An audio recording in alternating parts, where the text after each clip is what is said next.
안녕하세요. 세연에 빠지다의 DJ 민영입니다. 오늘도 첫 번째 사연 시작하기 전에 구독과 좋아요 버튼 눌러주시고요. 그럼 오늘의 사연 함께 시작해 볼게요. 안녕하세요. 저는 40대 여자입니다. 40대가 넘어가니 정말 시간이 어떻게 가는지 모르겠어요. 저는 대학병원 간호사예요. 간호사로 일한 지 벌써 15년이 넘었죠. 거기다가 결혼한 유부녀이기도 하다 보니 저는 역할이 너무 많습니다. 두 아이의 엄마이자 남편의 아내이고 며느리인 동시에 부모님의 딸이었죠. 결혼하고 몇 년 동안은 그 많은 역할 중 무엇 하나 놓치고 싶지 않아서 뒤도 돌아보지 않고 앞만 바라보며 살았습니다. 정말 친구를 만난 게 언제인지조차 기억나지 않을 정도로 정신없이 살았어요. 그런데 이제는 좀 지치네요. 제가 아무리 잘하려고 노력하고 힘을 내봐도 곁에 있는 사람들이 도와주지 않으면 그것도 제 마음대로 되는 게 아니라는 걸 뼈저리게 느끼고 있습니다. 저는 아들만 셋인 집에 장남에게 시집가 졸지에 만만일이가 됐습니다. 남편은 시아버지께서 운영하시는 의료기기를 만드는 회사를 다니고 있어요. 제가 잠시 치과에서 간호사로 일할 때 자주 병원에 영업하러 오던 남편을 만나 2년 정도 연애하고 결혼을 했습니다. 사실 연애할 때는 남편네 회사가 그렇게 큰 회사인지 몰랐어요. 남편이 회사 사장님의 아들인지도 몰랐고요. 결혼하려고 시댁에 인사드리러 갔는데 집안이 꽤 어마어마했습니다. 알고 보니 시아버지께서 운영하시는 회사가 벌써 3대째 이어져 온 뼈대 있는 회사더라고요. 유명 대학병원에 들어가는 기계도 웬만하면 다 시아버지 회사에서 나온 의료기기였어요. 더군다나 남편만 빼고 시동생 둘은 다 의사예요. 사실 남편과 가까워진 계기도 의사라는 직업 때문이었습니다. 저도 어릴 적 꿈이 의사였어요. 고등학교 때까지 줄곧 저는 의사가 아니면 다른 건 아예 할 생각도 없었습니다. 의사라는 직업이 너무 멋있게 보였거든요. 그런데 성적이 그 정도가 되질 않아 결국 포기하고 말았습니다. 남편도 마찬가지였대요. 시아버지께서 대대로 의료기기 사업을 하시다 보니 의사들을 만날 일이 많잖아요. 시아버지 입장에서는 의사가 항상 갑이기도 했고요. 그러다 보니 시아버지께서는 의사라는 직업을 굉장히 대단하게 생각하세요. 그래서 아들 셋을 다 의대에 보내려고 했답니다.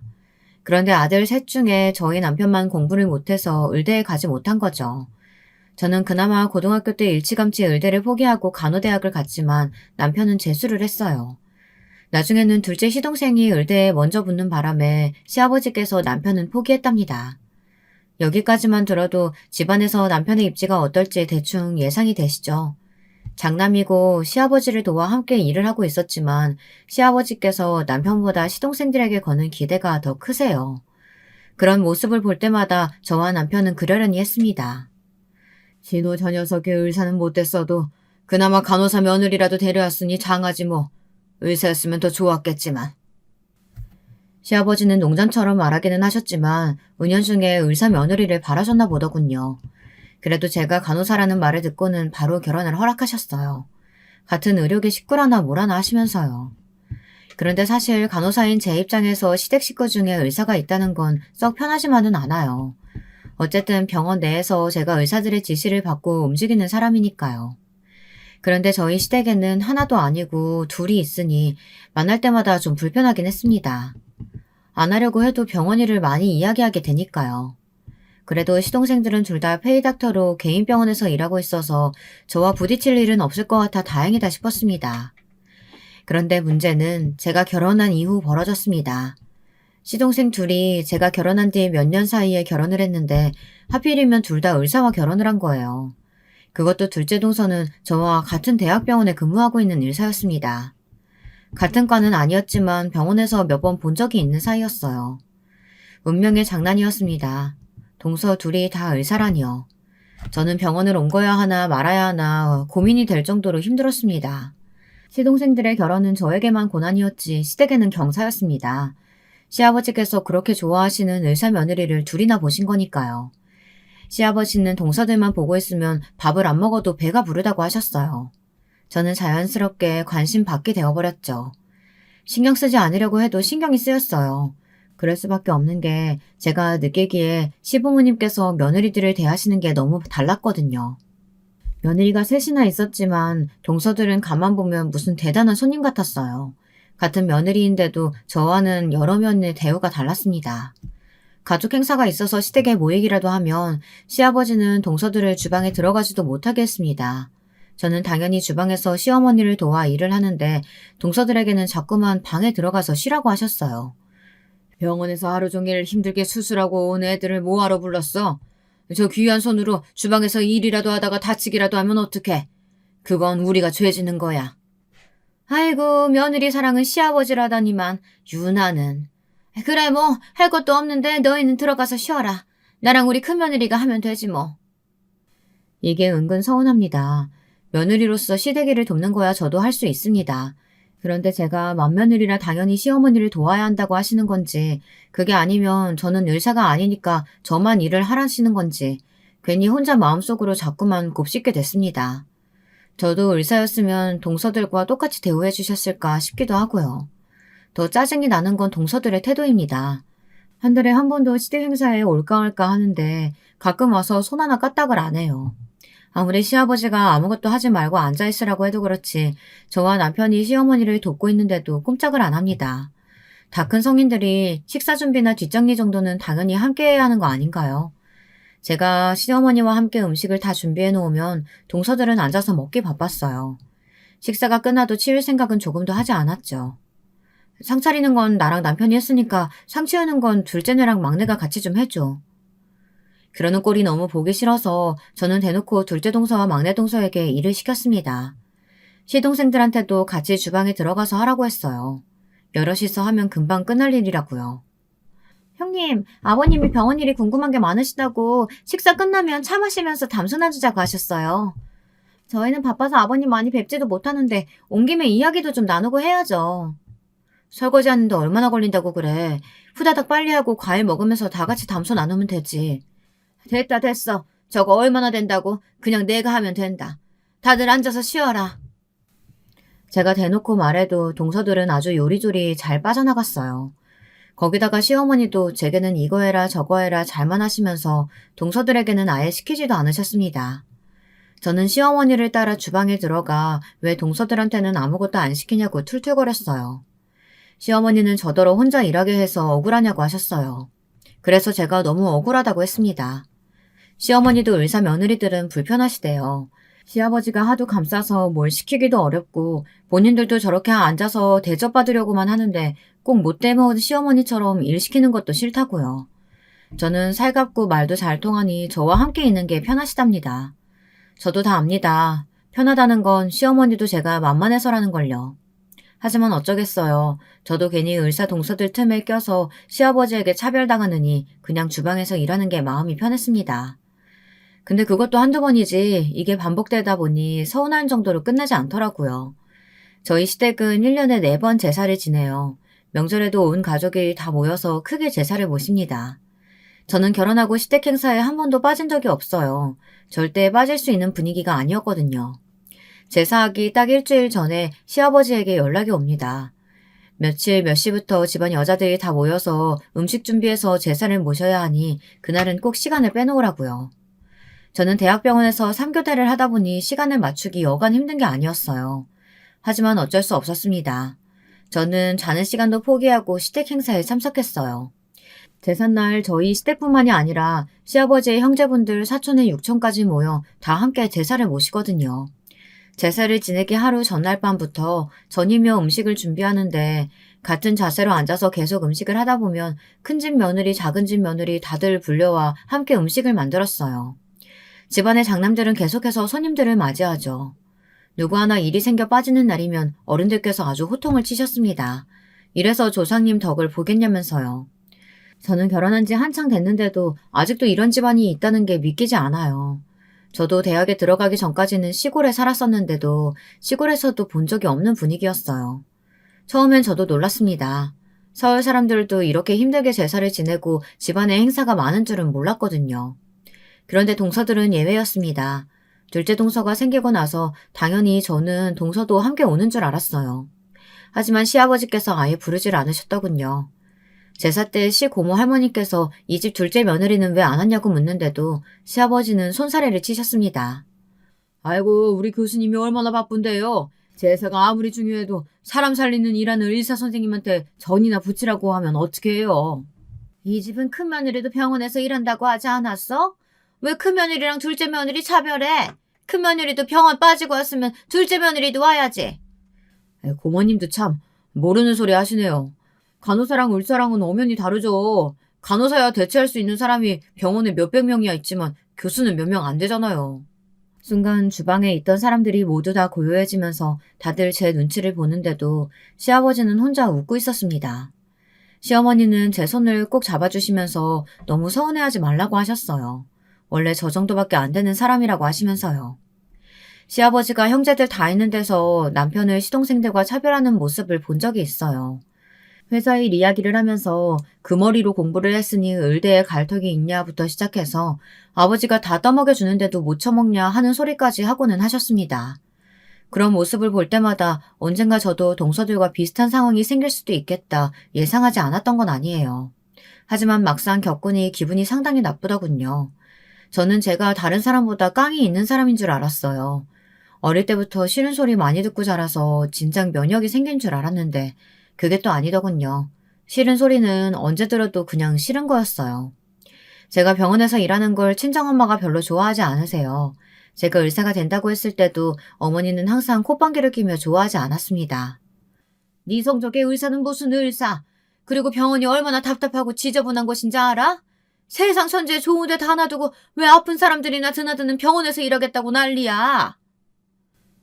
친정엄마와 저는 사이가 별로 좋지 않았어요. 지금 제 모습에서는 상상할 수 없을 정도로 어린 시절엔 콤플렉스 덩어리였습니다. 그게 바로 친정엄마 때문이었어요. 저는 원래 욕심도 많고 꿈도 크게 가는 아이였습니다. 그런데 엄마는 항상 제게 부정적인 이야기만 하셨어요. 한창 꾸미는 것에 호기심이 많을 때도 옷도 이것저것 입어보고 입술도 발라보고 했었는데 그 모습을 보고 엄마는 호박에 줄 그으면 수박 되냐면서 저는 아빠를 닮아 인물이 없으니 나중에 성형수술을 해서 싹 뜯어고쳐야 한다고 했습니다. 하필이면 나를 안 닮고 인물이라고는 없는 지 아빠를 닮았나 몰라. 암튼 나쁜 건 다 닮았다니까. 엄마는 하나밖에 없는 자식한테 그게 할 소리야? 고슴고치도 자기 자식은 예쁘다고 한다는데 혹시 엄마 나 어디서 주워온 거 아니야? 그런 거면 지금이라도 빨리 친엄마한테 보내줘. 저는 가끔 엄마가 제 친엄마가 아닌 거 아닐까 의심한 적이 있었습니다. 그렇게 생각할 정도로 제게 매몰차게 굴었거든요. 내가 그랬으면 이혼할 때 너 데리고 왔겠니? 이게 기껏 데리고 살아줬더니만 고마운 줄도 모르고. 내가 언제 엄마한테 나 데리고 나와달라고 한 적 있어? 난 원래 아빠랑 살고 싶었거든? 2년이고 말하는 꼬라지 좀 봐. 네가 네 아버지랑 살았으면 잘 살았을 것 같아? 네 아버지는 가정에 아예 관심이 없는 사람이었어. 저도 철없던 시절이었기에 엄마에게 모진 소리를 퍼부었습니다. 그럴 때마다 엄마한테 머리고 등이고 두들겨 맞고는 했어요. 그러다 속이 상한 엄마는 저를 집에 혼자 두고 나가서 매일 술을 퍼마시고 들어왔습니다. 엄마는 우울증에 알코올 의존증이 심했거든요. 국민학교 때 아버지와 어머니가 이혼하신 이후 저의 모든 것이 달라졌습니다. 원래 유복하게 살았었어요.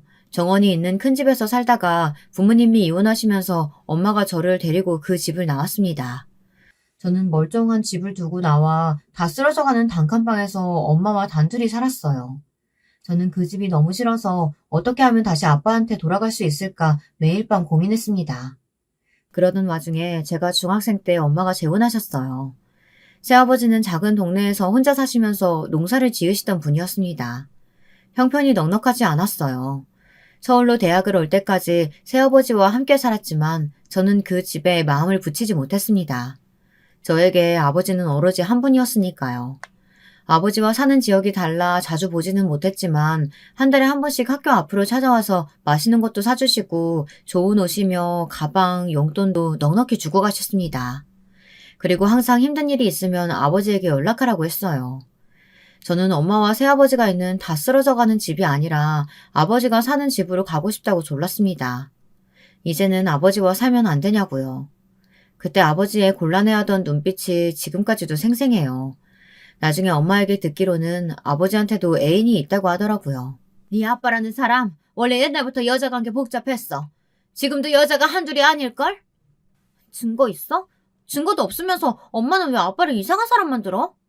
2년이 지금까지 먹여주고 키워준 게 누군데 맨날 지 아비 편만 들어 못돼 처먹은 년. 친정엄마는 이혼하고도 매일 제게 아버지 욕을 하셨어요. 어떨 땐 아버지의 바람기 때문에 이혼했다고 하기도 하고 어떨 땐 아버지가 가정에 소홀해서 너무 외로웠다고 하셨죠. 저는 아버지를 누구보다 존경했고 좋아했기 때문에 엄마가 아버지 욕을 하는 게 싫었어요. 그리고 매일 툭하면 신세한탄하며 울고 짜는 엄마도 싫었습니다. 제 머릿속에는 어떻게든 엄마 품을 떠나 서울로 대학에 오고 싶다는 생각뿐이었습니다. 아버지가 계신 서울로요. 하루라도 빨리 독립하고 싶었어요. 그나마 다행인 건 친정엄마와 새아버지 사이가 좋다는 겁니다. 새아버지는 엄마의 이상한 성격을 다 받아주시는 너그러운 분이셨거든요. 그런데도 저는 그 집에 함께 있는 게 전혀 행복하지 않았어요. 저만 이방인 같았습니다. 지금도 마찬가지입니다. 시댁에 가면 저는 항상 어디에도 끼지 못하고 이방인이 된 것 같아요. 막내 동서까지 들어오고 나서는 더 심해졌죠. 동서 둘은 같은 의사라는 거 말고도 공통점이 많았어요. 왜 그런 애들 있잖아요. 어릴 때부터 부모님 품에서 부족한 거 없이 자라 오로지 자기 자신밖에 모르는 애들이요. 동서 둘은 어릴 때부터 부유한 집안에서 자란 공주님들이더라고요. 그래서 그런지 아직도 조선시대처럼 계급이 나눠져 있기라도 한 것처럼 조건으로 사람을 나눠 자기 멋대로 판단하고 무시했어요. 동서들은 자기들은 의사고 저와 남편은 의사가 아니라는 것만으로도 자꾸만 선을 긋고 무시했습니다. 한 번은 그런 적이 있었습니다. 저희 아이가 영어 말하기 대회에서 상을 받은 적이 있어요. 규모가 있는 대회였는데 3위로 입상을 했습니다. 마침 시아버지 생신이라 식구들이 다 같이 모여 있었는데 그 소식을 들으시고 시부모님은 제 아들에게 너무 장하다고 용돈도 주셨어요. 역시 우리 집안 장손이네. 우리 장손도 작은 아빠들 따라서 의대 가면 되겠다. 아버지는 아들들 의사 만든 거는 부족해서 이제는 손주한테까지 그러세요. 시아버지께서 기분이 좋아서 하시는 이야기시니 저희 부부도 농담 삼아 즐겁게 생각했습니다. 그런데 좋은 분위기를 동서들이 망치려고 작정을 했더군요. 에이, 의대는 뭐 아무나 가나요? 공부는 무조건 유전이에요. 어릴 때야 좋은 학원 다니고 좋은 선생님 만나면 대충 따라가는 것처럼 보이지만 진짜는 고등학교 들어가 봐야 안다니까요. 맞아요. 공부는 무조건 유전이더라고요. 형님이랑 아주버님 닮았으면 의대는 힘들 텐데. 괜히 되지도 않은 거 어릴 때부터 헛바람 넣지 말고 자기 주제에 맞는 일 할 수 있게 일찌감치 밀어주는 게 훨씬 낫다니까요. 시동생들이 동서들에게 농담이라도 무슨 그런 소리를 하냐고 동서들에게 다들 한마디씩 했지만 동서들은 아랑곳하지 않았습니다. 오히려 뭐가 그렇게 신이 나는지 희희낙낙 거렸어요. 순간 저도 모르게 욱하더군요. 조카가 상을 받는다는데 그냥 웃고 넘어가면 될 일을 굳이 기분 나쁜 소리를 왜 하는 건지 모르겠더라고요. 저도 그날은 그냥 넘어갈 수 없었습니다. 평소 어떤 식으로 대했든 간에 제 자식한테까지 재수없게 구는 꼴은 못 봐주겠더라고요. 원래 자식은 다 부모 닮는 거지 뭐. 근데 막내 동서랑 막내 서방님은 둘 다 쌍꺼풀이 엄청 진한데 우리 귀여운 조카만 쌍꺼풀이 없네? 이상하다. 누굴 닮아서 이런 거지? 막내 동서 눈은 누가 봐도 성형수술을 한 눈이에요. 수술이 좀 잘못돼서 항상 누구한테 맞은 것처럼 부어있고 눈을 감으면 바늘선이 다 보이거든요. 저는 일부러 그랬습니다. 동서가 너무 얄미워서요. 그랬더니만 막내 동서는 입을 꾹 다물어 버리더군요. 오히려 꼴에 또 같은 편이라고 둘째 동서가 막내 동서 편을 들었어요. 아직 갓난애기인데 쌍꺼풀 생길지 안 생길지는 모르죠. 형님은 왜 아기 얼굴 가지고 그러세요? 누가 봐도 동서 판박이구만. 그래, 우리 공주님도 나중에 똑같이 수술해주면 되지 뭐. 둘째 동서가 편을 든다고 했지만 시어머니가 제 편을 들어주셔서 빨개진 막내 동서의 얼굴은 식을 줄을 몰랐습니다. 수술 이야기에 시동생들까지 다들 박장대소를 했거든요. 대충 농담을 주고받는 분위기로 잘 마무리되기는 했지만 집에 돌아오는 길에 남편은 저를 걱정했어요. 동서 둘이 쿵짝이 맞아 편먹고 괴롭히니 힘들지 않느냐고요. 물론 기분이 좋진 않죠. 하지만 철없는 애들이 하는 장단에 놀아나고 싶지는 않았습니다. 제가 잘못한 것도 없는데 괜히 동서들한테 지고 싶지는 않았거든요. 동서들의 만행은 거기서 끝나지 않았어요. 제가 쌍꺼풀 이야기한 게 기분이 상했는지 자기들끼리 저를 골탕 먹이려고 작정을 하고 있었더라고요. 글쎄, 명절날 둘 다 작정하고 시댁에 안 왔어요. 제삿날 안 오는 거야 저도 이해합니다. 며느리한테 시댁 제사가 의무인 것도 아닌데 오고 말고는 각자 알아서 할 수 있는 거니까요. 하지만 명절은 달랐습니다.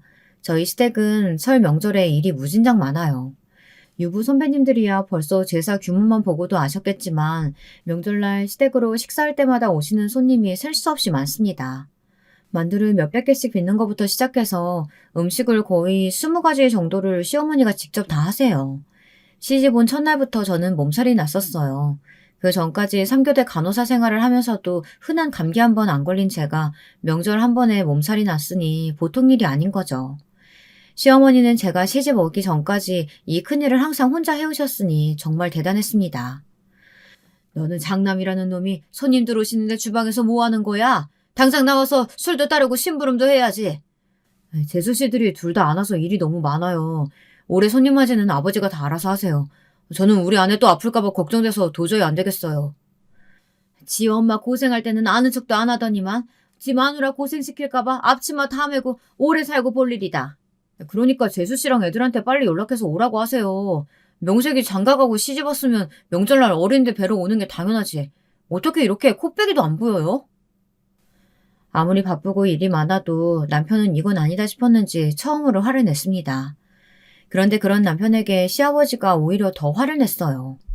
네 동생들이랑 재수씨들이 보통 사람들이랑 같냐? 큰일하는 사람들이 집안일까지 어떻게 신경 써? 그런 일은 너희가 알아서 하면 되지. 시아버지 말에 한마디 더 하려고 나서려는 남편을 제가 말렸습니다. 저희가 백날 말해봐야 소용없다는 걸 너무 잘 아니까요. 사실 저도 동서들이 들어오면 좀 나아질 줄 알았어요. 시아버지가 저는 몰라도 의사 며느리들 눈치는 보시니 동서들도 힘들다고 하면 시아버지가 좀 고집을 꺾으실 줄 알았거든요. 그런데 이게 웬걸 고집이 꺾이기는커녕 동서들은 둘 다 아예 오지를 않았습니다. 명절날 근무해야 한다는 말도 안 되는 핑계를 대면서요.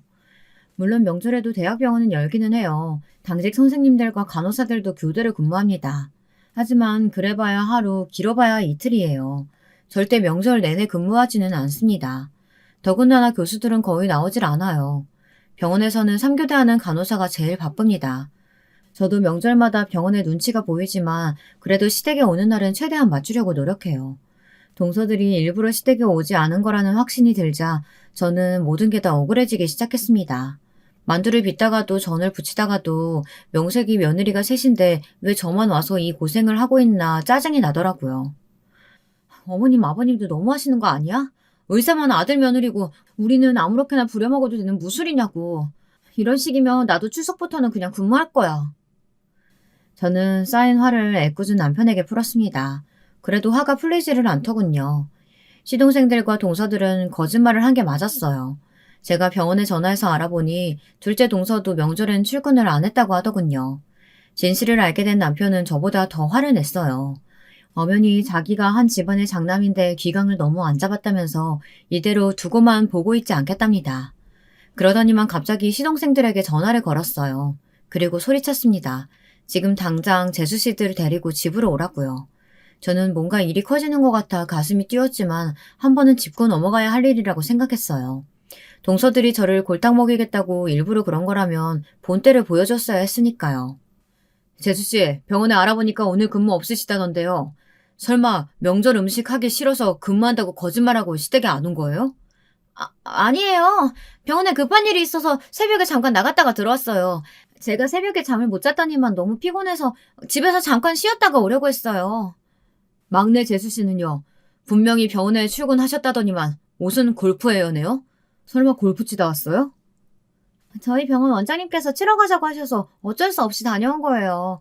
어머님 아버님도 아시잖아요. 사회생활 하다 보면 이런 것도 다 업무의 연속이라는 걸요.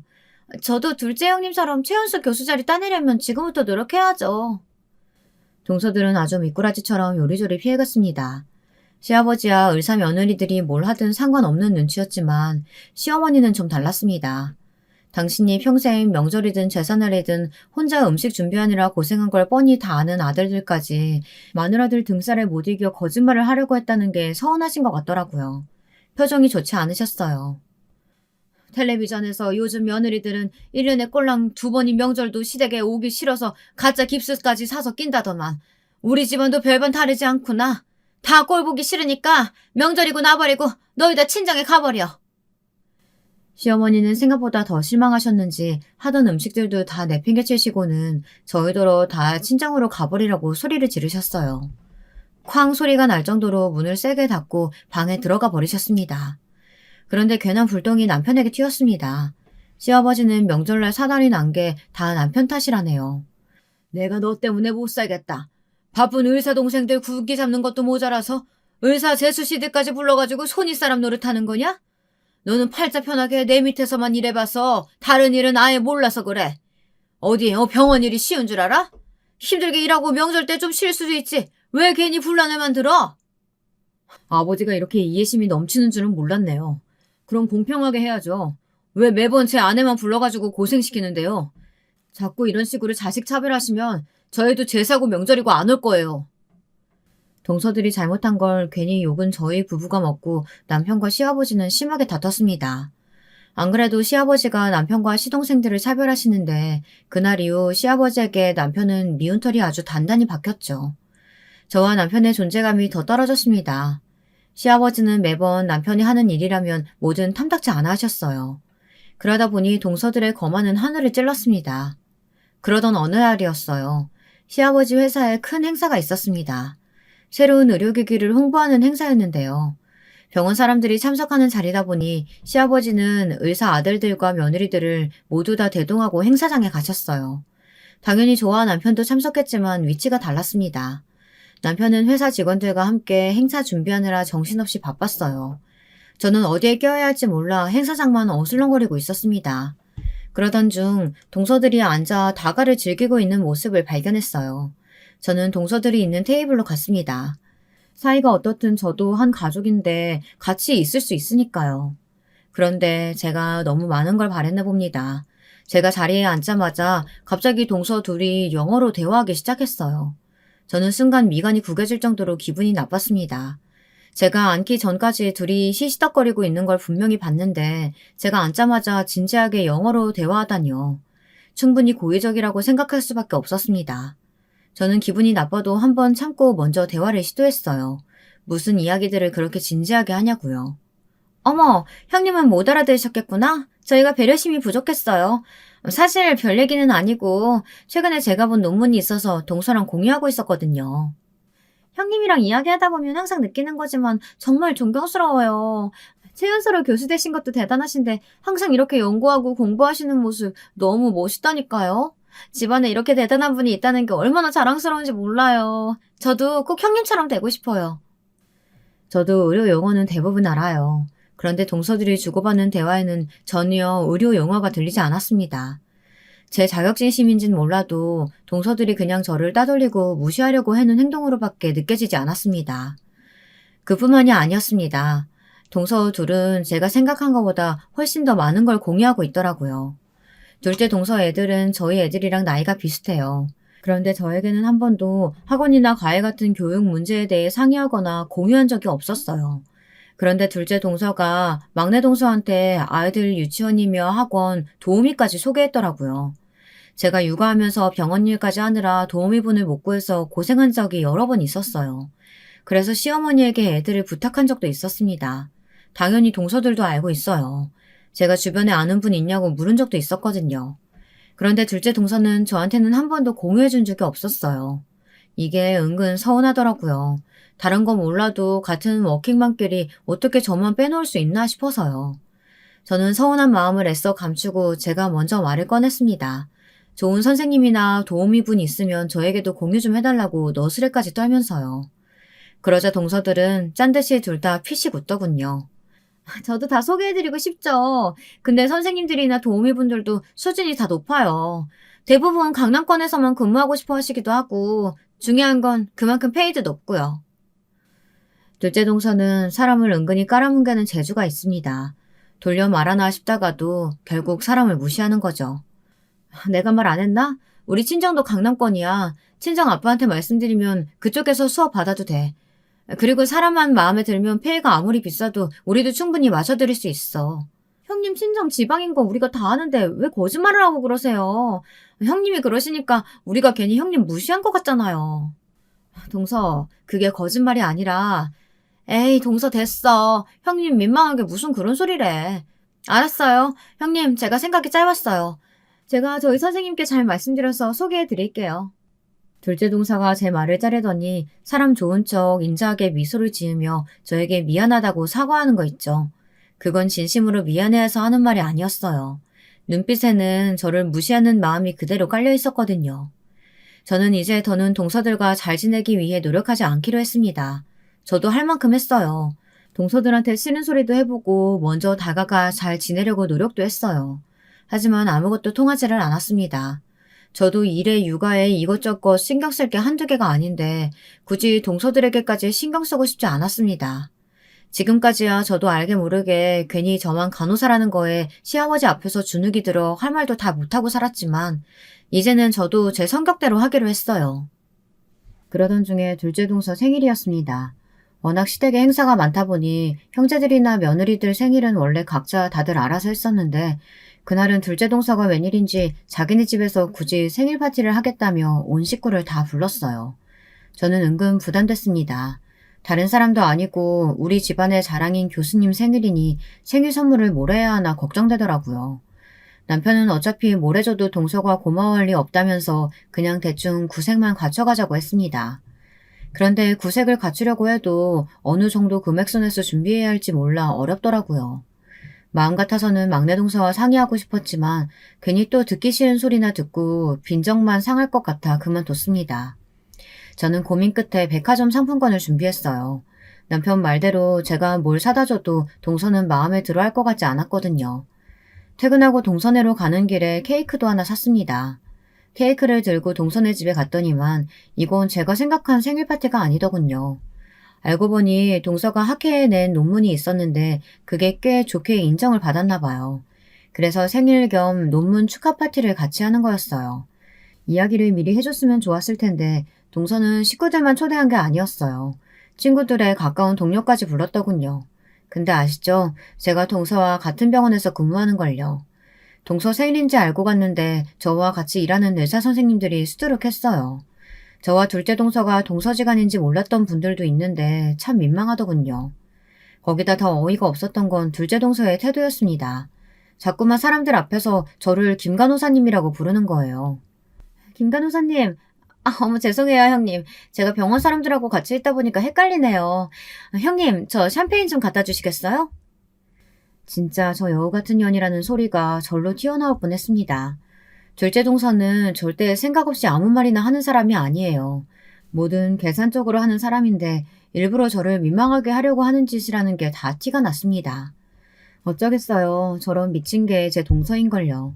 저는 최대한 의사 선생님들 눈을 피해 가족들과 있었습니다. 그런데 제가 잠시 화장실에 가다 둘째 동서와 막내 동서가 하는 이야기를 듣고 말았는데요. 제가 사온 케이크를 가지고 굳이 안 해도 될 소리를 하고 있더군요. 어머, 이게 뭐야? 누가 이런 시장통 케이크를 사왔대? 누구긴 누구겠어. 우리 잘난 간호사 형님이지. 그 모습에 저도 모르게 욱하고 말았어요. 제가 말씀드렸었죠. 이제 웬만해서는 참지 않겠다고요. 저는 제가 준비한 백화점 상품권 봉투를 들고 동서에게 갔습니다. 그리고 둘째 동서에게 봉투를 건넸어요. 동서, 워낙 부족한 게 없으니까 뭘 줘도 다 있을 것 같아서 그냥 상품권으로 준비했어. 필요한 거 사. 백화점 이름이 버젓이 적힌 봉투를 보자마자 둘째 동서는 봉투 안을 확인하더군요. 제가 한 10만 원, 20만 원짜리나 넣은 줄 알았을 거예요. 저는 보란 듯 100만 원 상품권을 넣었습니다. 동서들에게 보여주고 싶었거든요. 제가 자기들처럼 의사는 아니어도 저도 이 정도는 할 수 있다고요. 그런데 동서 반응은 제가 생각한 거가 달랐습니다. 갑자기 제 손을 덥석 잡더군요. 형님, 제가 전에 얘기한 것 때문에 이러시는 거예요? 이러시지 않아도 제가 과외 선생님 소개해 드린다니까요. 뭘 이렇게 무리하셨어요. 형님 형편 제가 뻔히 아는데 저 이거 절대 못 받아요. 형님은 저한테 딱 이 케이크만 주셔도 충분해요. 저 케이크만 받을게요. 둘째 동서는 순식간에 저를 이상한 사람으로 만들었습니다. 제가 쥐뿔도 없으면서 오기로 동서에게 상품권을 선물한 사람처럼요. 동서는 제 손에 상품권을 쥐어주더니 케이크 박스를 들고 갔습니다. 순간 주변에 있던 사람들이 저희를 보며 수군거렸어요. 저는 어이가 없어서 주방으로 들어가는 둘째 동서를 따라 들어갔습니다. 그런데 주방으로 따라 들어가지 않았으면 큰일 날 뻔했어요. 글쎄 동서가 케이크를 박스채 쓰레기통에 버리더라고요. 저는 순간 꼭지가 돌아버렸습니다. 제 생에 그 정도로 화가 난 건 처음이었어요. 저는 저도 모르게 미친 듯 달려가 동서를 벽으로 밀어버렸습니다. 도대체 무슨 짓을 하는 거냐고 소리를 지르면서요. 동서, 머리가 좀 어떻게 된 거 아니야? 아무리 사람이 못돼 먹어도 그렇지 어떻게 내가 사온 걸 그대로 버릴 수가 있어? 그러게 이딴 케이크를 누가 먹는다고 사와요? 난 호텔 케이크 아니면 입에도 안 되거든요?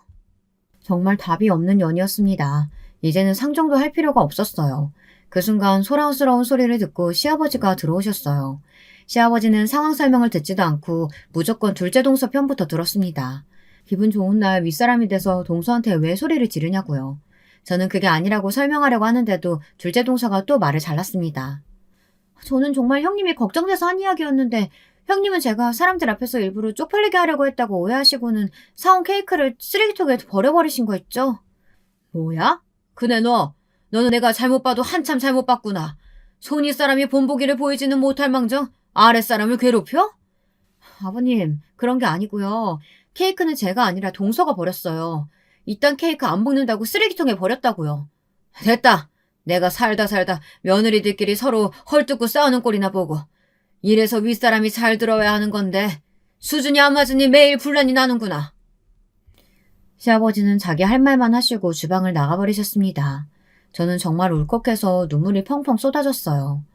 그날 저는 능력 있는 동서를 시샘해서 동서한테 형님 노릇이나 하는 이상한 여자가 되어 있었습니다. 물론 남편은 사실이 아니라는 걸 아니 밤새 저를 위로해줬죠. 제가 밤새 울며 불며 하소연하자 남편은 이대로 시댁과 인연을 끊겠다고까지 했어요. 자기도 지긋지긋하다고요.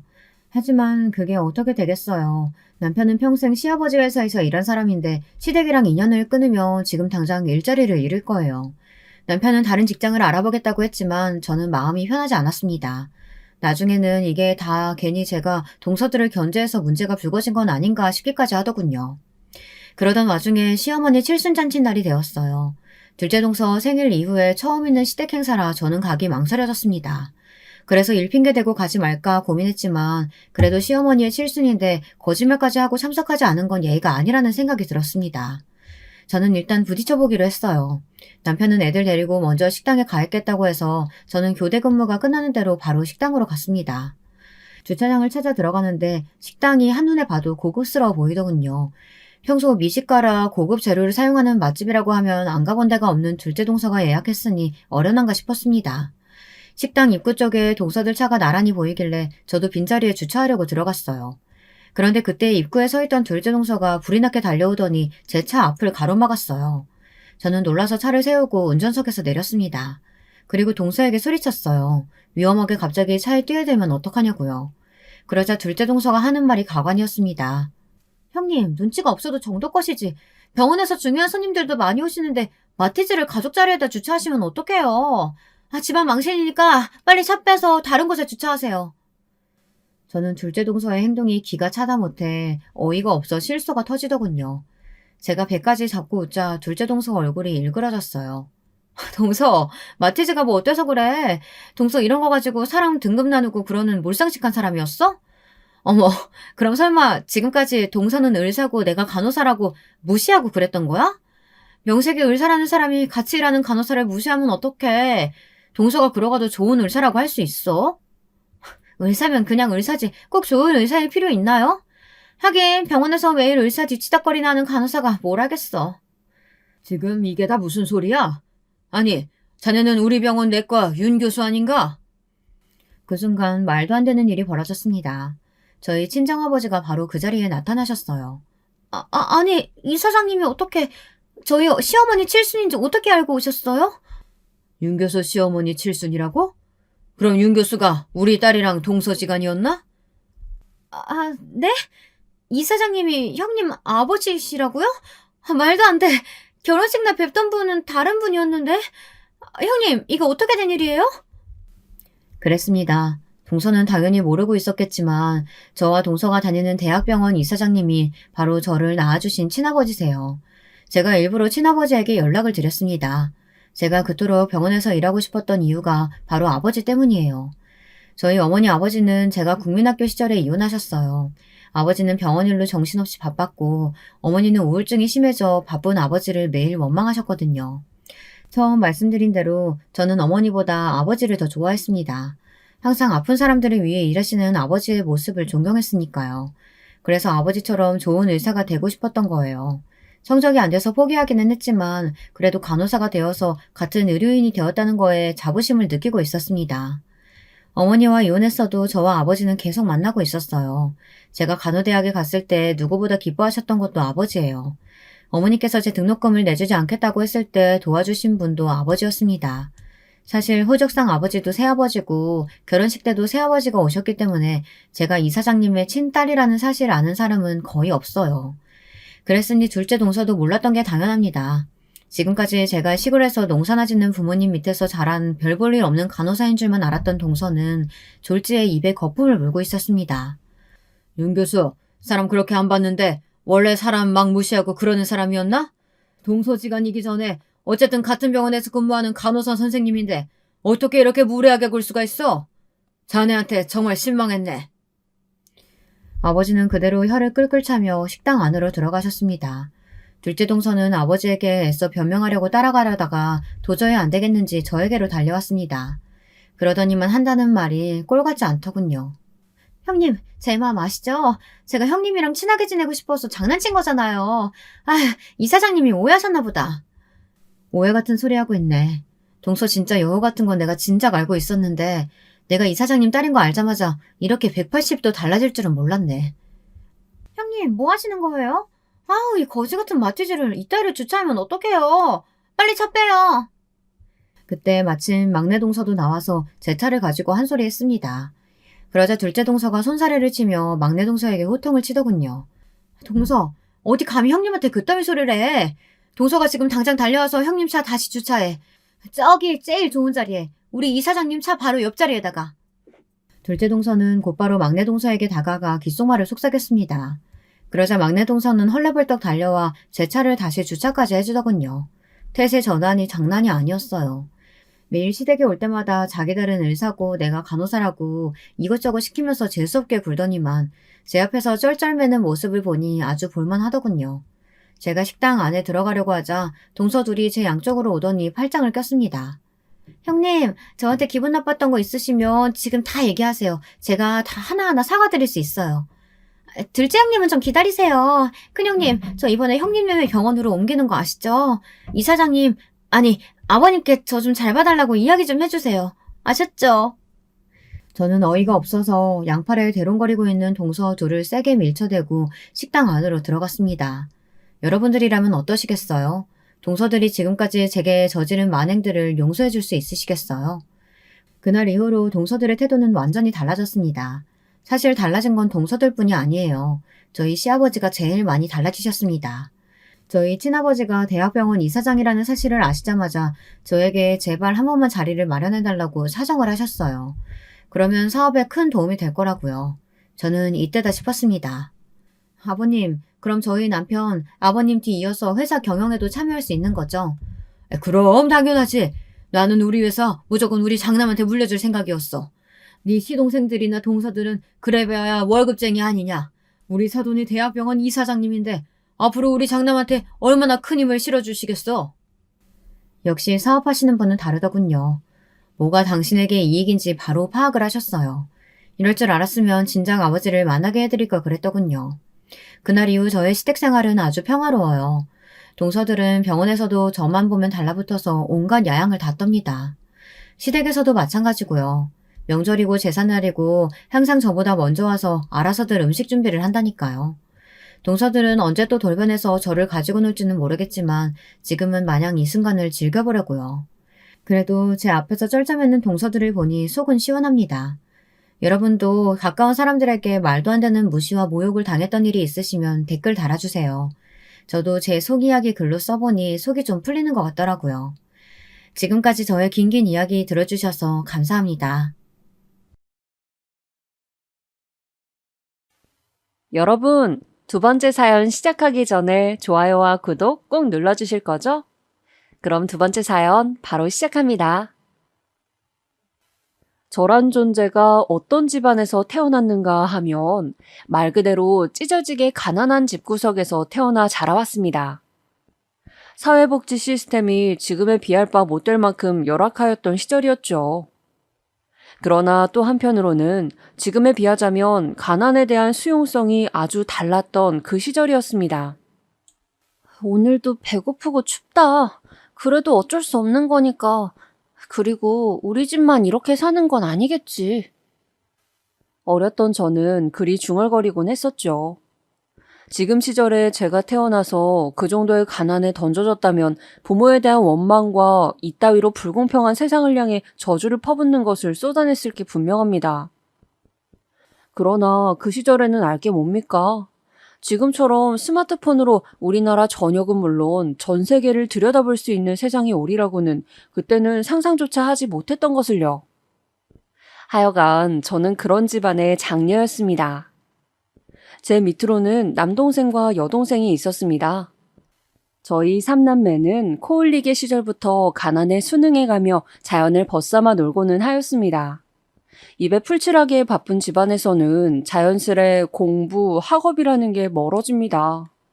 배에 든 게 있어야 에너지가 나와서 공부도 하고 머리도 돌아가는데 그런 전제 자체가 깔리지 않았으니까요. 그래서 저희 삼남매는 배에서 울리는 꼬르륵 소리를 익숙하게 들어가며 하염없이 그저 시간을 보냈고 의미 없는 하루하루를 흘려보냈던 아이들로 살았습니다. 겨울이면 볼이 트고 발이 얼고 손이 굳어서 아무것도 할 수 없었죠. 신기한 게 바깥이나 집안이나 똑같이 추웠어요. 나름 신뢰랍시고 그래도 바깥과는 뭔가 차별점이 있어야 마땅했을 것인데 그런 것도 하나 없이 바뀌고 아니고 동상에 걸릴 만큼 겨울이면 늘 추웠습니다.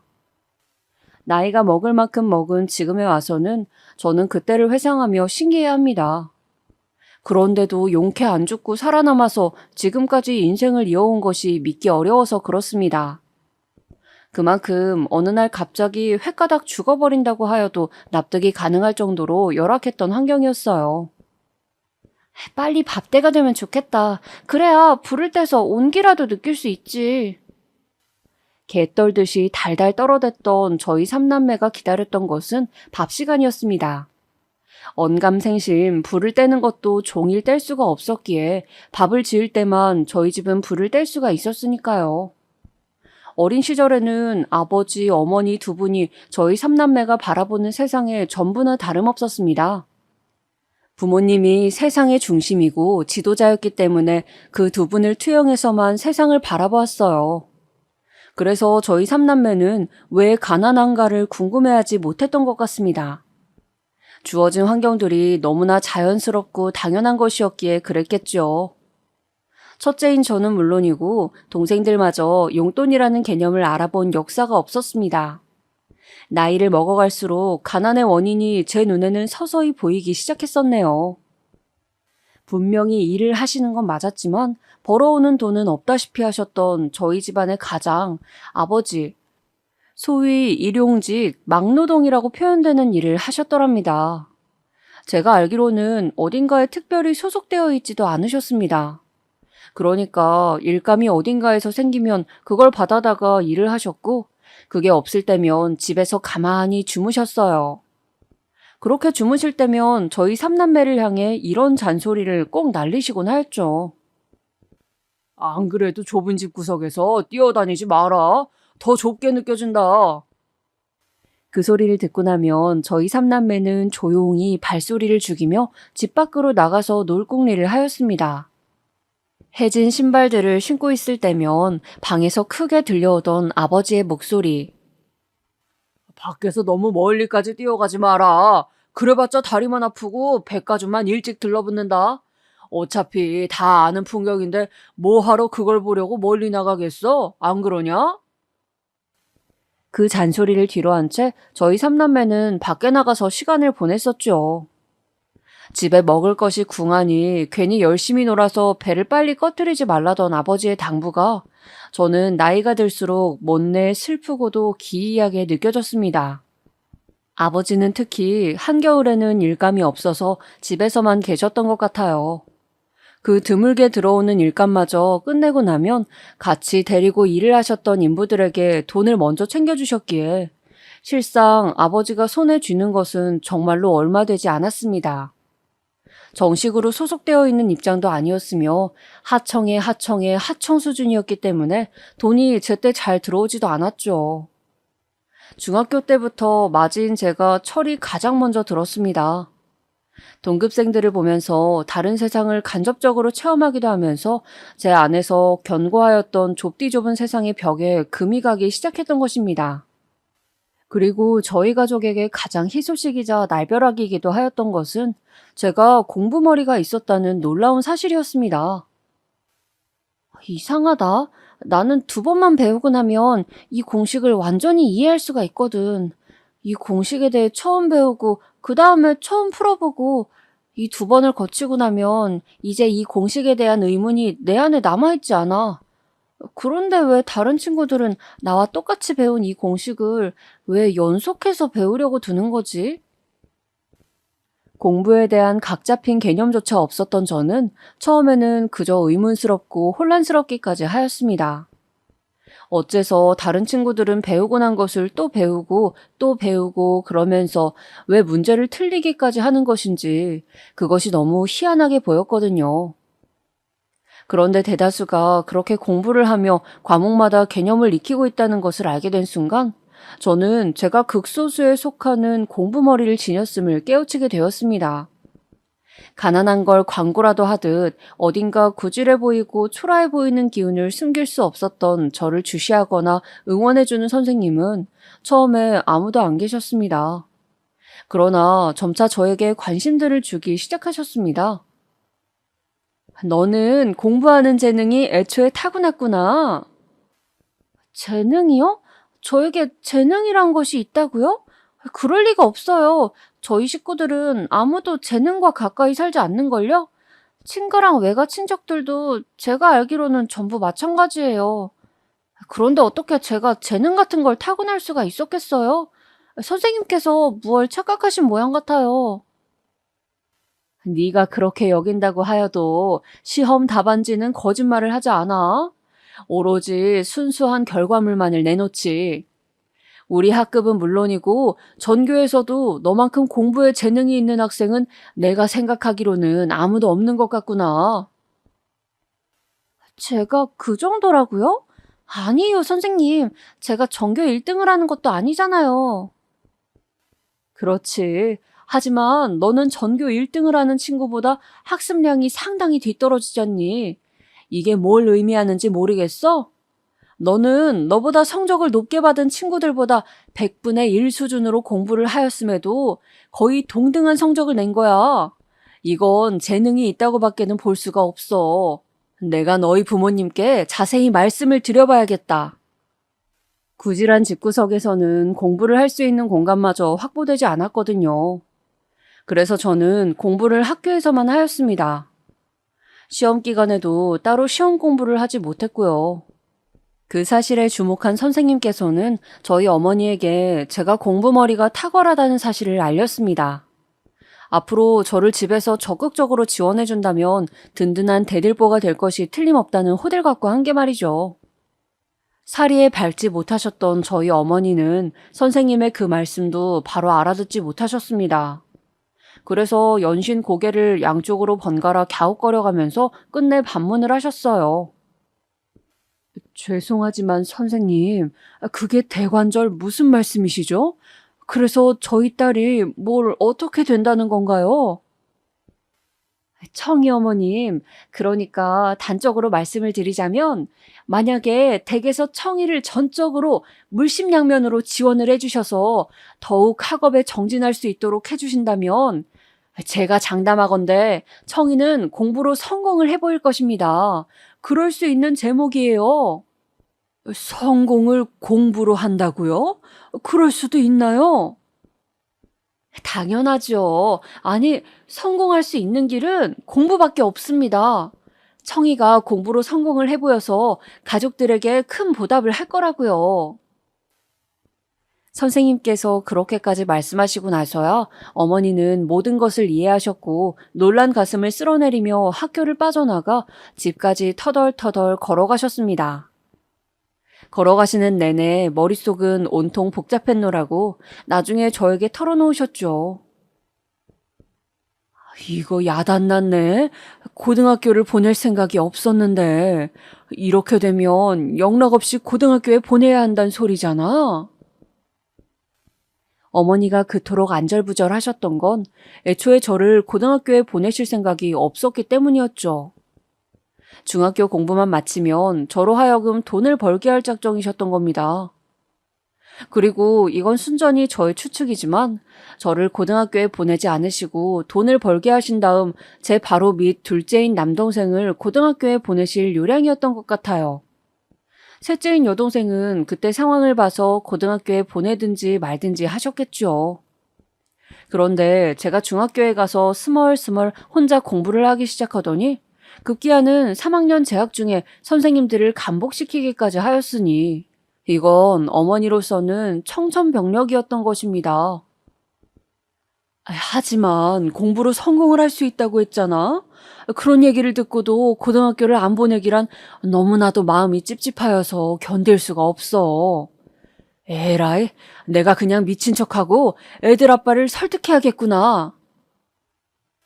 어머니가 걱정하셨던 또 다른 이유는 아버지는 철석같이 제가 곧 돈을 벌러 나갈 것이라고 믿고 계셨기 때문에 고된 회유의 과정이 필요하였기 때문입니다.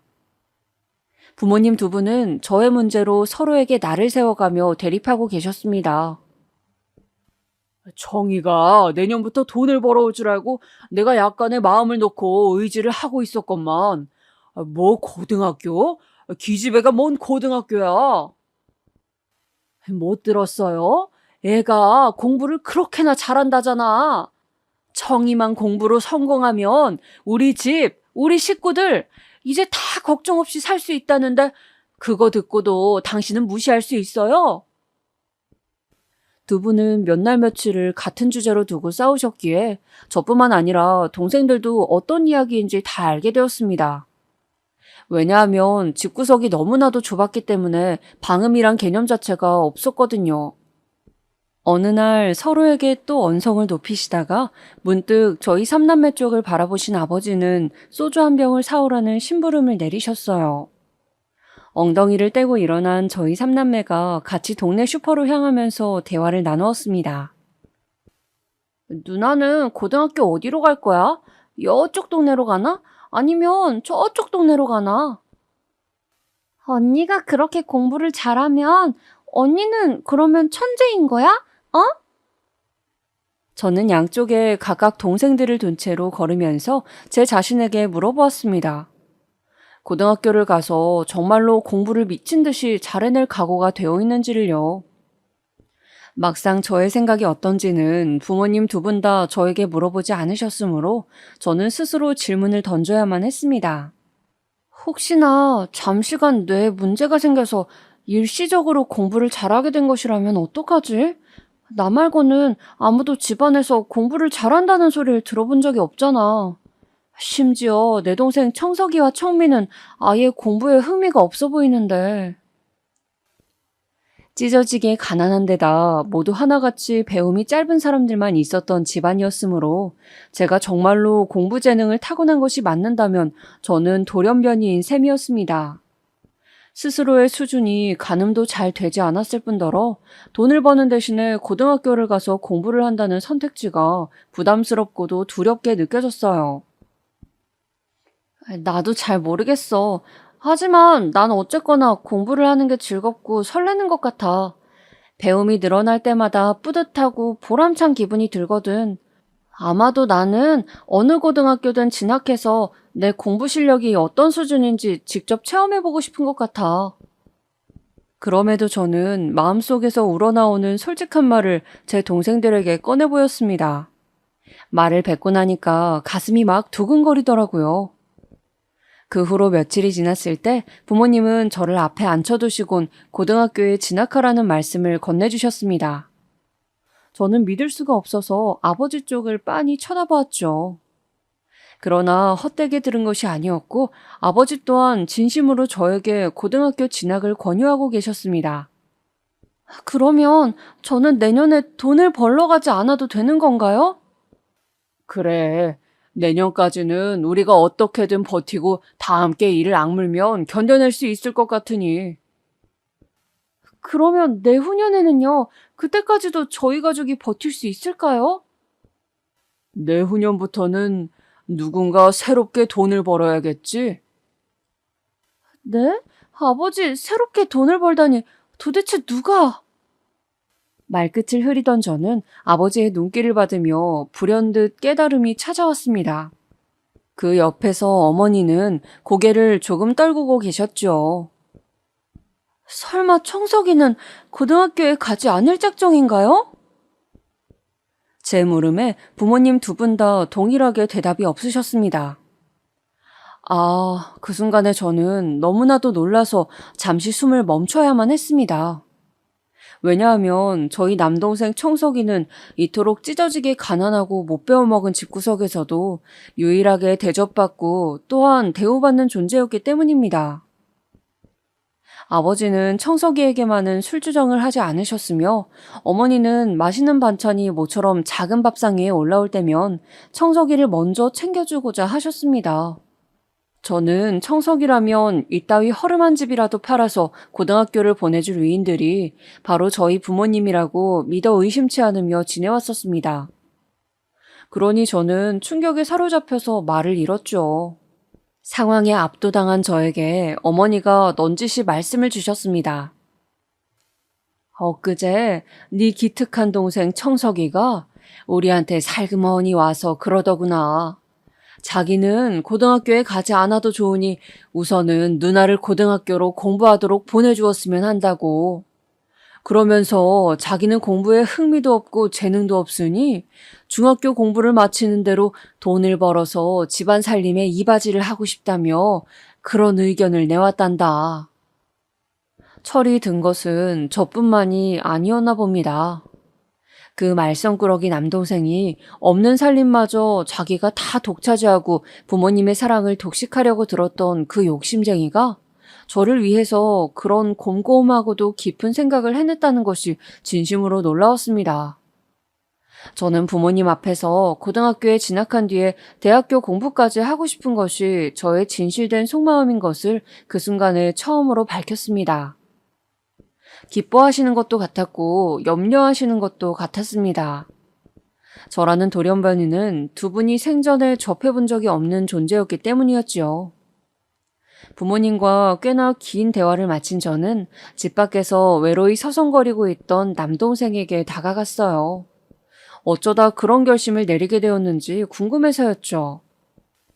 그러자 남동생이 저의 질문에 멋쩍게 손으로 머리를 벅벅 긁더니 배시시 웃었습니다. 누나는 공부를 하고 나서 보람이 들고 뿌듯하다며. 그 말을 듣고 나니까 누나가 공부를 계속하는 게 옳다고 생각이 들었을 뿐이야. 나는 공부가 늘 짜증스럽고 재미가 없거든. 이제 다 컸다고 그런 말을 하면서 쑥스러워하던 남동생. 그 앞에서 저의 눈시울이 붉어졌습니다.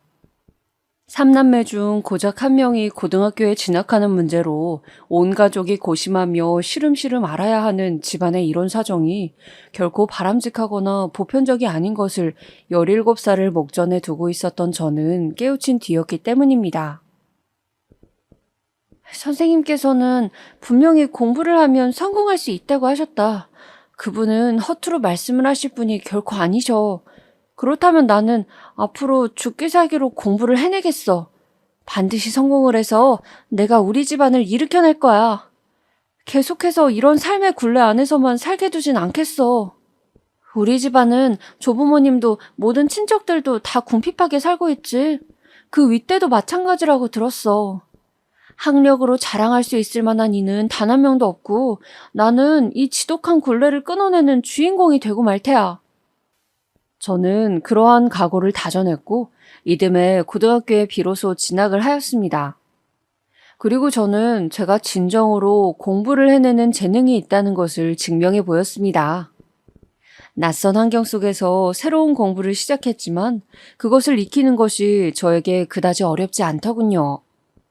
그렇지만 이런 와중에 따라붙은 문제거리가 있었다면 우선은 저희 집안의 가장인 아버지셨습니다. 어떤 일을 계기로 급격하게 술에 빠져드셨어요. 그전에도 술을 즐기긴 하셨지만 이제는 차원이 달랐습니다. 저는 학교를 마치고 집에 돌아가면 보이는 풍경에 늘 참담함을 느껴야 했습니다. 저보다 어린 동생들이 느끼는 공포와 무력감은 말도 못하는 수준이었겠죠. 그런 상황에서 어머니는 더욱 단단해지시기보단 자포자기하는 길을 택하셨습니다. 평생에 걸쳐 힘겹게 살아오셨던 어머니는 정신적으로 한계를 지니고 계셨던 것 같아요. 공장 일을 나가시는 때를 제외하면 말씀을 한마디도 하지 않으셨습니다. 그 앞에서 제 여동생이 운 적도 있었습니다만 어머니는 조용히 고개를 돌려서 당신의 막내딸이 우는 모습을 외면하셨어요. 어머니는 그렇게 점점 소통의 단절을 이어가시며 스스로 마음의 문을 닫아가셨습니다. 고등학교에 진학하고 맞이한 처음 1년은 그리하여 혼돈으로 점철된 채 끝을 맺었습니다. 그리고 남동생이 공장에 나가서 돈을 벌기 시작하였어요. 만약 이때 남동생이 돈을 벌지 않았더라면 저희 가족은 그것으로 끝이었을지도 모릅니다. 아버지는 더 이상 경제활동을 하지 않으시는 수준에 이르렀고 어머니는 제법 성실하게 공장에서 일을 하셨던 과거를 뒤로하신 채 훨씬 더 작아진 급여만 받아오고 계셨으니까요.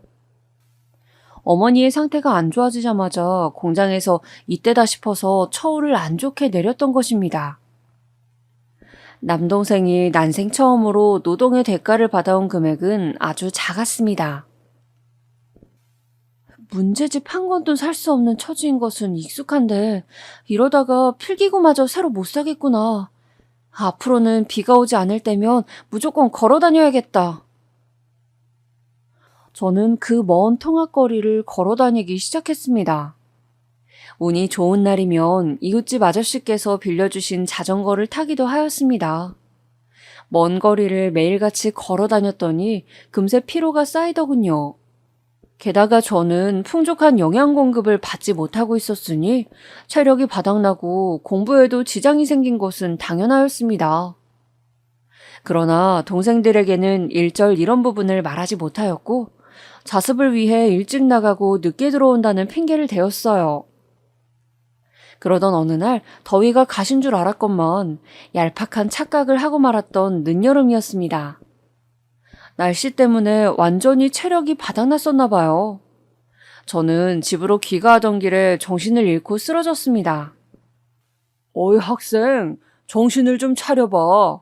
어째 이런 데서 엎어져 있어? 괜찮은 거야? 저를 붙잡아 들고 깨운 손길에 간신히 정신을 차릴 수 있었어요. 그분이 물을 한 잔 주셔서 그걸 받아 마셨더니 눈앞이 조금 선명하게 보였습니다. 쓰러졌던 저를 살펴봐 주신 분이 누군가 하고 쳐다봤더니만 근처에서 국밥집을 운영하고 계시는 사장님이셨어요. 제가 그분이 국밥집 사장님인 것을 어떻게 알고 있었냐 하면 버스를 포기하고 걸어 다니기 시작하면서부터 그 식당 앞을 늘 지나가게 되었거든요. 와, 국밥 냄새. 한 그릇 먹으면 속이 든든해지겠지? 저런 걸 먹어본 지가 언제였는지 기억도 안 난다. 아니, 원 없이 국밥 한 그릇을 제대로 먹어본 역사가 내 인생에서 있기나 했던가? 없었던 것 같네. 그렇구나. 저기 안쪽에 서 있는 아저씨가 국밥집 사장님이시겠지? 좋겠다.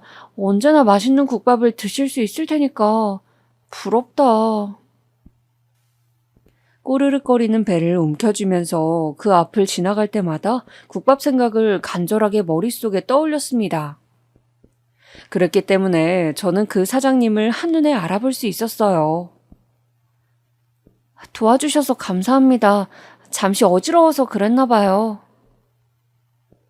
저는 꾸벅 인사를 드리다가 몸을 휘청거렸는데 사장님이 깜짝 놀라시면서 제 몸을 부축해 주셨습니다. 너같이 빚 좀 마른 학생은 처음 본다. 교복을 보니까 바로 여기 근처의 학생이잖아. 지금 집으로 가는 거니? 사장님의 물음에 저는 힘없이 고개만 끄덕거렸어요. 조용히 돌아설 작정이었는데 갑자기 사장님이 상상하지도 못한 선의를 베풀어 오셨습니다. 밥은 먹었니? 이 시간까지 설마 굶진 않았겠지만 널 보니까 그 설마 하는 일이 진짜로 일어났을 수도 있겠다 싶구나. 국밥 한 그릇 먹고 가라. 아저씨가 한턱 내줄게. 저는 당황한 채로 사장님의 손에 이끌려서 국밥집으로 들어갔습니다. 주방 아주머니가 저랑 사장님을 번갈아 쳐다보면서 눈을 휘둥그레 뜨시더라고요. 뭐해? 한 그릇 얼른 말아봐. 뜨끈하게. 여기 학생이 배고파서 돌아가시겠단다. 사장님이 큰 소리로 외치니까 주방 아주머니가 고개를 절레절레 하더니 금세 국밥을 준비하시더군요. 작은 국밥집의 내부는 그 당시에도 생각하였지만 무척 정감이 깊은 분위기를 띠고 있었습니다. 낮은 천장에 은은한 조명, 조금은 허름한 느낌이 드는 인테리어였지만 식기며 각종 집기들은 아주 깨끗하게 관리가 되고 있는 것이 바로 보였습니다. 이윽고 국밥 한 그릇이 제 앞에 놓여졌습니다. 저는 간신히 잘 먹겠다는 인사를 남긴 채 허겁지겁 국밥을 퍼먹기 시작했어요. 어허, 그러다가 입안이 다 헐겠어. 이미 다 뒤었겠구만. 저의 그런 모습을 보신 사장님이 물을 가져오시면서 제 맞은편에 앉으셨어요. 저는 그 말씀을 듣고 나서야 제 입안이 무척 뜨겁다는 사실을 알았습니다. 뜨거운 국물 때문에 입천장이 까졌다는 것은 몇 시간이 지나고 깨달았지요. 죄송해요. 너무 맛있어서 그만. 너무 배고파서 그런 건 아니고? 사장님의 질문에 저는 입안보다도 제 귓가가 더 뜨거워지는 것을 느꼈습니다. 부끄럽고 창피하더라고요. 그럼에도 허기를 양껏 채울 수 있는 이 기회가 너무 소중해서 저는 다시 수저에 힘을 주고 국밥을 먹었습니다. 내 동생들도 지금 같이 먹을 수 있다면 좋았을 텐데 나만 먹어서 미안하네. 저는 동생들 생각이 나서 국밥을 먹는 동안 코를 훌쩍였습니다. 저희 삼남매는 외식이라는 걸 해본 일이 없었어요. 친척집에 가서 제사상에 올라갔던 음식을 맛있게 먹었던 것이 외식으로 쳐질 수 있다면 그것이 유일하였습니다. 사장님은 제가 사는 동네를 물어보셨는데 저는 대답을 망설이다가 솔직하게 답을 드렸어요. 그러자 사장님은 물론이고 주방 아주머니까지 화들짝 놀랐습니다. 그 거리를 설마 걸어 다니는 거냐는 질문에 그렇다는 답을 하면서 민망함으로 고개를 떨궈야 했네요. 정말 맛있게 잘 먹었습니다. 감사합니다. 제가 돈이 생긴다면 반드시 오늘 얻어먹은 값을 치르겠습니다. 저는 식당을 나서면서 몇 번이고 인사를 드렸습니다. 사장님은 그럴 것 없다면서 손을 휘휘 내저어 보이셨죠. 그날 집으로 돌아가는 길이 평소보다 덜 무섭고 덜 힘들었던 것 같습니다. 3학년으로 올라가기 전에 돈을 벌어둔다면 좋을 텐데 돈을 벌 수 있는 좋은 수단이 혹시 없을까? 그리고 저는 그런 고민에 빠져들었어요. 찢어지게 가난한 집안의 자식이라는 걸 팍팍 티라도 내듯 그게 다 드러났던 저에게는 마땅한 친구가 없었습니다. 특히나 도보로 통학을 하면서부터는 너무 피곤하여서 쉬는 시간마다 무조건 잠을 청하였으니 더욱 친구들과 교류할 기회가 적어졌죠. 하지만 이런 저에게도 친구가 드디어 생겼는데 그 여자애는 저와 동병상련이었습니다. 청이야, 너는 그래도 괜찮은 거야. 내 사정이 괜찮다고? 어째서 그렇게 생각하는데? 너는 집에서 얻어맞고 살진 않잖아? 잘못 맞아서 죽는 건 아닐까 하는 공포심을 집에서 안 느껴도 된다면 너는 그래도 괜찮은 집구석에서 살고 있는 거야. 그 친구의 말을 들으면서 저는 둔기로 머리를 한 대 얻어맞은 듯한 기분이 들었습니다. 중학교에 올라가서야 우리 집 외의 세상이 존재한다는 사실을 제대로 인식했을 정도로 저는 편협한 사고방식을 지니고 있었으므로 고등학교에 올라와서도 시야가 좁은 것은 마찬가지였나 봅니다. 불행의 잣대란 놀라울 정도로 자유로우며 그것은 언제나 상대적이라는 것을 그 순간에 처음 깨우쳤던 것이에요. 얻어 터지고 기절했다가 자기가 흘린 코피 때문에 숨이 막혀서 정신을 차린 경험이 없다면 너는 화목한 가정에서 살고 있는 거라고 할 수 있지. 게다가 너는 똑똑하잖아? 네가 전교에서 10등 안에 드는 괴물은 아니지만 그 괴물들보다 훨씬 공부를 덜 하는 데다가 조건이 후달리는 것을 나는 알고 있어. 그러니까 네가 사실은 가장 똑똑한 애라는 거겠지. 너는 누군가의 입장에서는 굉장히 행복한 조건을 갖추고 있을 수도 있다고. 그때 저는 한 번의 탈피를 하였다고 생각합니다. 그 친구의 얘기에 저는 사고방식의 변화가 확 일어났던 것 같아요. 저도 모르게 가난에 찌든 그 친구의 팔을 붙잡으며 간절하게 물었습니다. 100원이라도 좋아. 내가 지금 이 환경에서 돈을 벌 수 있는 일이 있을까? 뭐든 안다면 알려줘. 부탁이야. 꽤나 골몰하면서 고민하던 그 친구는 이내 한 가지를 떠올려냈습니다. 너 등하굣길에 껌을 팔아보는 건 어때? 내가 아는 동생이 시내 쪽에서 껌을 팔거든. 걔도 어디서 전수받고 그런 걸 시작한 모양이던데. 네가 관심이 있다면 내가 연결해서 알아봐 줄게. 저는 그 소리를 듣자마자 아주 그럴싸하다는 생각이 들었고 무조건 하겠다고 하였습니다. 여자 고등학생이 파는 껌은 절대 안 팔릴 거라는 걱정이 슬쩍 들기도 하였지만 저는 어찌되었든 간에 껌을 팔게 되었어요. 등하굣길이 워낙 길었다 보니 그걸 이용해서 껌을 팔기 시작했습니다. 보이는 사람이 있으면 무조건 다가가서 껌을 내밀고 하나만 사달라고 굽신거렸어요. 학교와 위치가 가까워질수록 저를 알아보는 학생들, 교복 입고 껌을 파는 특이한 거렁뱅이라고 손가락질하는 사람들이 많아졌죠. 그러나 학교 근처가 가장 사람이 많기도 했기 때문에 저는 껌을 팔기 위해 이 사람 저 사람에게 다가가는 것을 망설이지 않았습니다. 나는 전혀 안 부끄러워. 정말로 부끄러워해야 하는 사람은 아무것도 안 하고 돈이나 축내면서 좁은 집의 한 구석을 차지하고 들어놓은 아버지야. 그리고 점점 더 부모의 역할에서 멀어지고 있는 어머니야. 나는 부끄러움을 느끼지 않아도 되는 사람이니까 당당하게 계속 껌을 팔 거야. 한 푼이라도 버는 게 중요하니까. 남동생은 그렇다 치더라도 여동생까지 딸려있는 마당에 제가 단 한 푼이라도 아끼고 또 벌 수 있다면 그것이 저에게는 큰 위안이었습니다. 그렇게 제발 한 통만 사달라면서 구걸해 가며 껌을 팔기 시작한 지 2달이었습니다. 어느새 날씨는 몹시 추워져 있었죠. 안 산다니까. 왜 자꾸 귀찮게 해? 너 귀 먹었어? 어떤 나이든 아저씨에게 껌을 팔아보려다가 저는 팔지는 못하고 머리통을 한 대 얻어맞았습니다. 그러면서 손에 들고 있던 껌들이 떨어졌어요. 저를 때린 아저씨는 욕을 하면서 멀어지셨고 저는 바닥에 쪼그려 앉아서 껌들을 하나하나 주웠습니다. 다 주워들고 일어섰을 때 저기 멀리서 저를 바라보고선 인형이 눈에 들어왔어요. 자세히 보니까 그 사람은 바로 국밥집 사장님이셨습니다. 손짓을 해서 저를 부르시더라고요. 왠지 창피함이 몰려와서 그 부름에 갈까 말까 고민하다가 혹시 껌을 팔아주실지도 모른다는 생각이 들자마자 다리가 저절로 움직였습니다. 다가가서 꾸벅 인사를 드렸는데 식당 안으로 들어오라고 하시더군요.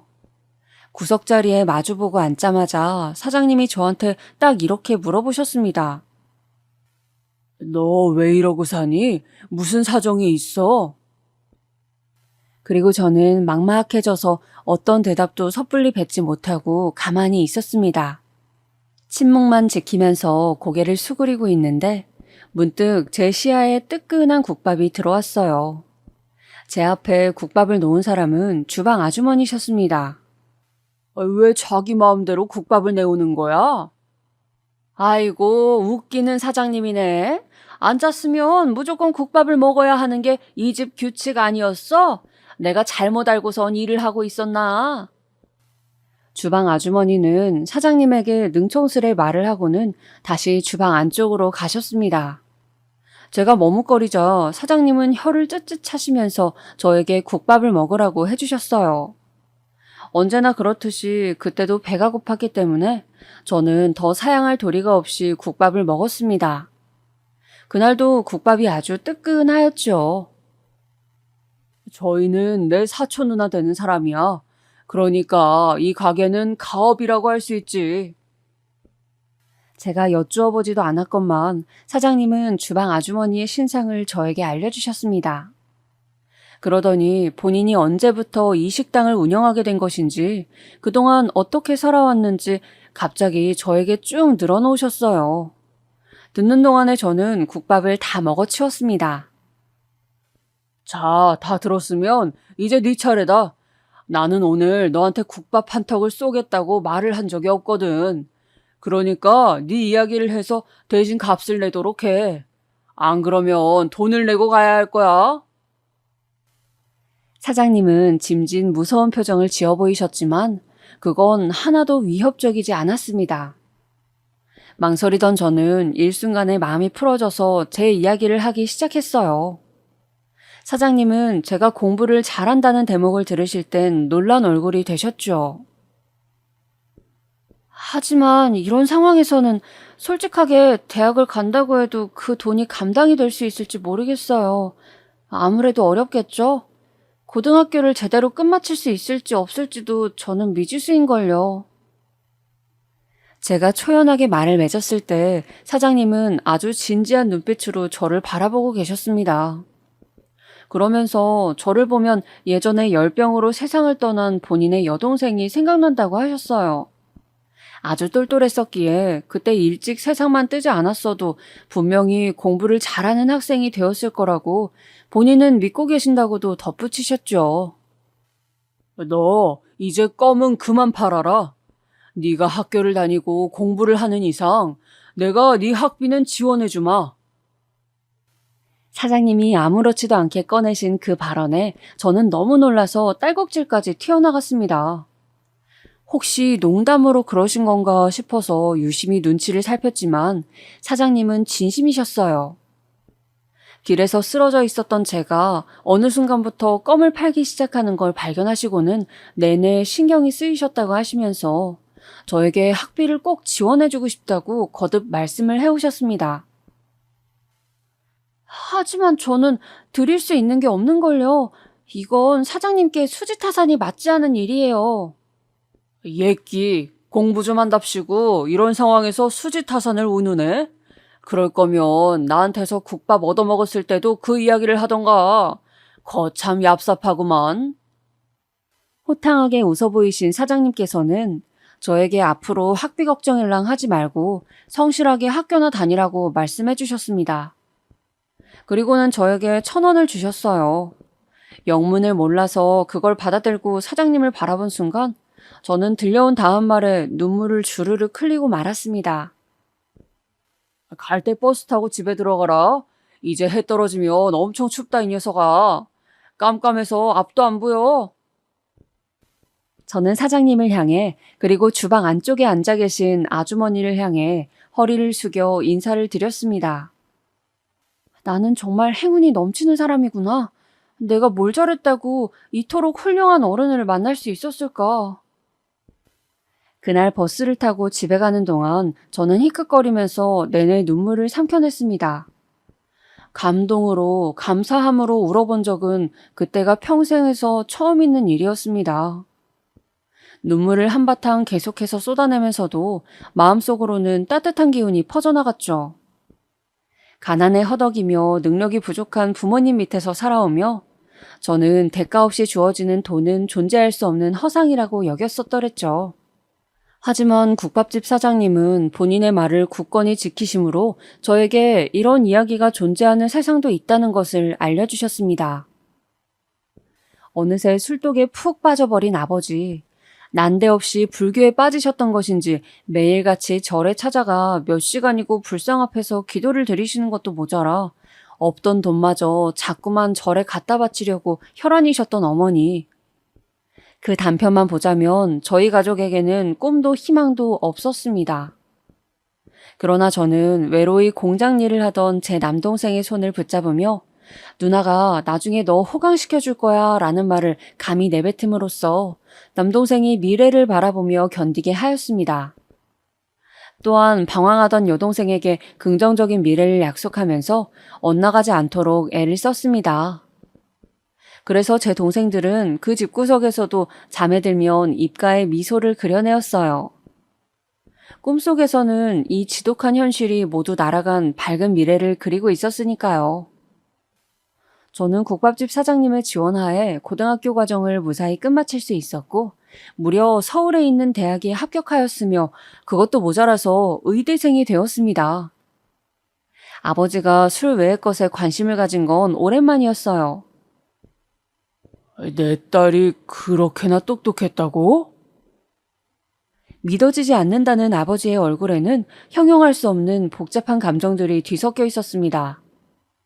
흐린 눈으로 입을 다물고 있었던 어머니에게 생기가 돈 것도 정말 오랜만이었고요. 네가 해냈구나. 나는 진짜로 네가 해낼 줄은 몰랐어. 너를 공장에 보낼 것을 괜히 고등학교에 보냈다고 나는 내내 후회하고 있었는데. 어머니는 꺼이꺼이 울음을 터뜨리셨고 그 울음은 온 가족에게로 전염이 돼서 5식구가 한데 모여서 그날 실컷 울었습니다. 저희 가족은 죽이 되든 밥이 되든 이제 서울로 가야 한다는 결정을 내렸어요. 오래도록 살았던 경기도 변두리의 동네를 떠나는 순간이었습니다. 저에게 이미 대학에 입학해서 당장 먹고 살 수 있는 금액을 내어주셨던 국밥집 사장님을 저는 찾아뵈었죠. 저의 대학 합격 소식에 눈물을 훔치셨던 사장님은 제가 서울로 떠나기 전에 그 앞에서 저를 올리던 순간에 다시 눈물을 보이셨습니다. 내가 누누이 말했던 거 지금 또 말하는데 괜히 갚을 생각 마라. 너한테 지원해주려고 나도 더 열심히 장사하면서 살 수 있었고 아깝게 묻힐 수 있었던 인재를 내가 세상에 내놓았다는 자부심은 값을 매길 수 없는 것이니까. 알아들었냐? 사장님은 그리 말씀하셨지만 저는 반드시 갚을 작정을 하고 있었어요. 서울로 떠나서 저희 가족은 전에 살았던 집만큼이나 작고 허름한 집에서 생활을 시작하였습니다.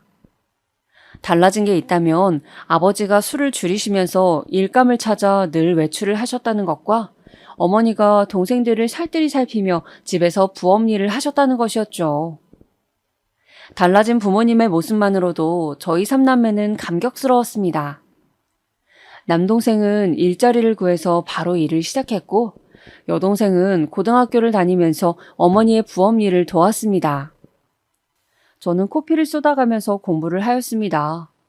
타고난 머리만으로 자만할 수 있는 공부가 아니더군요. 정말 죽도록 공부를 했던 것 같아요. 세월이 흘러 저는 의사가 되었습니다. 그리고 더 세월이 흘렀을 때 저는 남동생이 결혼한다고 하자 집을 사주었습니다. 거기서 조금 더 세월이 지났을 때 저는 여동생에게 번듯한 카페를 차려주었어요. 부모님은 경기도의 전원주택에서 두 분이 오붓하게 노년을 즐기고 계십니다. 아버지는 사실 그 후로 다시 술을 찾으셨다가 병원에 입원까지 해가시면서 독하게 알코올 중독에서 완전히 벗어나셨어요. 어머니는 나중에 정신과 상담을 몇 번 다니셨습니다. 자식인 제가 알지 못했던 어머니의 내면에 있는 깊은 상처들이 있었나 보더라고요. 지금은 어머니의 상태가 무척 좋습니다. 어린 시절에 제가 기억하는 어머니의 모습보다도 오히려 지금이 더 좋아 보일 정도니까요. 그리고 저는 의사가 된 직후에 국밥집을 찾아갔었습니다. 하지만 그 자리에는 국밥집이 더 이상 남아있지 않았어요. 주변 상인분들에게 물어가면서 사장님의 소식을 구했습니다. 어떤 분이 그러셨어요. 아유, 거기 사장? 대구인가 부산인가 갑자기 헷갈리는데 거기로 간다던 것 같아. 처갓집으로 들어간다나 뭐라나 암튼 사정이 좋아져서 이제 장사를 안 하기로 했다던 것 같더라고요.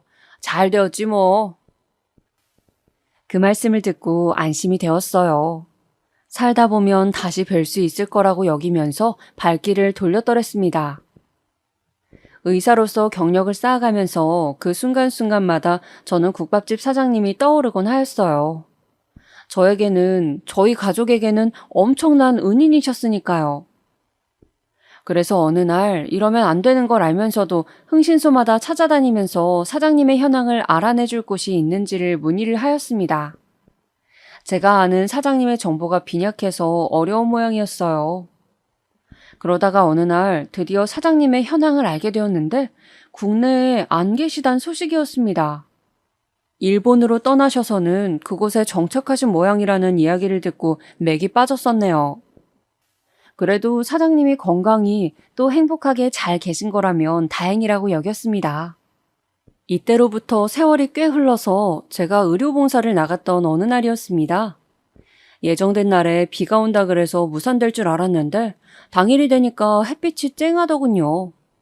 쪽방촌에 기거하시는 주민분들을 대상으로 의료봉사를 하고 있던 와중에 어떤 노인분께서 제가 있는 쪽으로 오시더니 대뜸 이렇게 말씀을 하시는 겁니다. 저기 대단히 죄송합니다마는 제가 선생님께 부탁 한 가지 드려도 될까요? 저는 그분께서 굉장히 점잖은 말투를 구사하신다고 느끼면서 고개를 끄덕여드렸습니다. 아, 네 어르신, 어떤 것 때문에 그러세요? 미소를 지으며 그렇게 말씀을 드린 순간 저는 갑자기 정색을 해야만 했습니다. 웃음이 싹 거친 저의 얼굴을 바라보고 있는 그 할아버지의 모습에서 엄청난 기시감이 느껴졌기 때문이에요. 저는 이성이란 녀석을 이긴 본능이 제 입술을 멋대로 움직이는 체험을 하였습니다. 사장님? 혹시 국밥집 사장님이세요? 저도 모르게 튀어나간 질문에 대고 그 할아버지께서 눈을 동그랗게 뜨셨어요. 얼굴에서 선한 기풍이 흐르는 그 특유의 인상이며 인매, 제가 아는 그 국밥집 사장님과 너무나도 흡사하였습니다. 깜짝 놀라서 당황하시던 할아버지는 이윽고 천천히 입을 떼셨습니다. 의사? 잠깐만, 그렇다면 설마 청이는 아니겠지? 사장님, 저 맞아요. 저 청이에요. 제가 다급하게 말씀을 드리자 할아버지는 아니 사장님은 금세 눈물이 고이신 눈으로 저를 빤히 쳐다보셨습니다. 그 눈에서 눈물이 흐르는 순간 제 눈에도 뜨거운 눈물이 차올랐습니다. 주변에 양해를 구하고 얼른 사장님과 따로 독대를 하였어요. 사장님께서는 국밥집을 정리하시고 처가에 잠시 머무르시다가 친척들의 강력한 권유에 넘어가서 일본으로 이민을 가셨다고 했습니다. 하지만 그건 사기였다고 합니다. 애초에 이민 준비도 안 되어 있었대요. 사장님 가족이 아무것도 모르고 일본에 건너가자 사기를 친 사람들은 이미 한국에 있는 사장님의 각종 재산들을 다 빼돌려서 도망갔다고 합니다. 영문도 모른 채로 사장님은 전 재산을 잃었으며 믿었던 사람들로부터 배신을 당해 큰 마음의 상처를 입으셨대요. 사장님의 아내분은 극심한 스트레스로 병에 걸려서 이미 세상을 뜨셨다고 하셨습니다. 마음의 문을 닫아버린 사장님은 자식 2명과도 절연한 채 흘러가는 대로 사셨고 그러다 보니 쪽방촌까지 들어오신 거라고 하였어요.